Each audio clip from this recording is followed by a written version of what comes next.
એ માટે કહું કે બાને મારી જીભ પવિત્ર બને ગંગાના હરિદ્વારને આંગણે આવો પ્રસંગ લાવ તો જગદીશભાઈ મારી જીભ પવિત્ર થાય, મારી વાણી પવિત્ર થાય. હું મને જોક્સ નથી આવડતા એમ કહો, ભૂકા કાઢ નાખું સાહેબ, અને કાઢીએ જ છીએ આને. પણ અહીંયા બધા એવા બધા બેઠા હોય અને ભાગવતનો મંડપ હોય,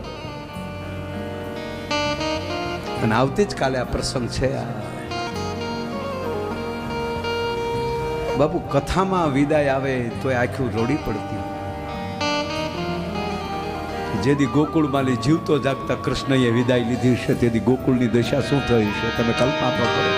મારે વાત એ કરવી, બરોબર 11 વર્ષ અને 51માં દિવસની રાત હાજનું પડવું, ધીરે ધીરે ગાયુંનું ધણ છે. એ વ્રજમાં એમ કહેવાય ગોવર્ધનની ફરતી એમ કહેવાય ગાયું ધરાઈને ધીરે ધીરે ધીરે ધીરે ગાવું આવી રહી છે. ભગવાન સૂર્યનારાયણ છે એમ કે